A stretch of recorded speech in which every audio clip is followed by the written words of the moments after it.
Apo, nagimasen. Wow! Tayo pala yung magluluto ng ulam. Simpleng ulam lang naman. Parang saluyot. Papaksiw natin. Ito nga pala ay saluyot mga parikoy. Bale, ang gagawin nating luto dito mga parikoy ay paksiw. Wow! Ulang probinsya to mga parikoy. Simple lang pero masarap. Nakukuha nga pala ito sa bukid. O diba, di mo na kailangan bumili parikoy. Dito sa probinsya basta masipag ka, di ka magugutom parikoy. Wow! Oo, alam ko parikoy, madami sa inyo hindi nag-uulam ng ganito. O di kaya hindi alam ang lasa ng saluyot. Rich kid kagamin parikoy. Wow! Masarap din nga pala ito sa labong parikoy. Lalong lalo na pag may inihaw na bangos. Apo, nagimasan aya. No di nga nagkurang tin sa ang muna inapoy mga parikoy. Pero naimas mat ato yung paksiw na saluyot. Aglalo nung siya tinagluto parikoy. Ayan parikoy, inilagay ko na lahat ng pampalasa niya. So takpan ko na para maluto na. Sabay bukas, ayan luto na.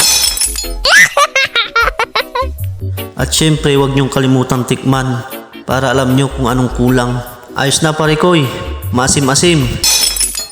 Kuha ka na rin ng kanin mo at sumabay ka na sa akin. Tara mga parikoy, mangan. Mangan. May tira pala kaming adobong baboy dyan mga parikoy, kaya tinira ko na. Baka tirain pa ng iba.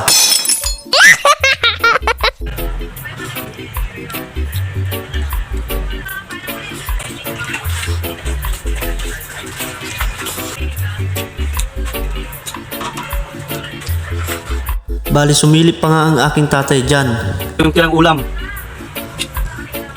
Kagabi. Wow!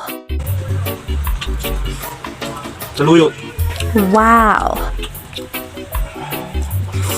Palambing naman mga parikoy.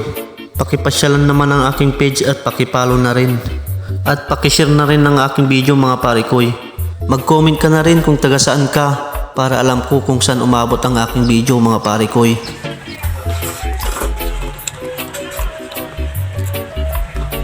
Wow!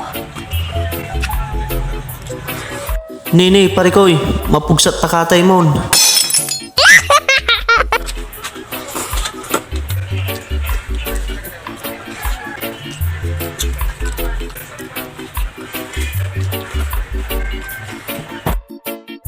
So paano parikoy? Hanggang dito na lang ang aking video. Salamat!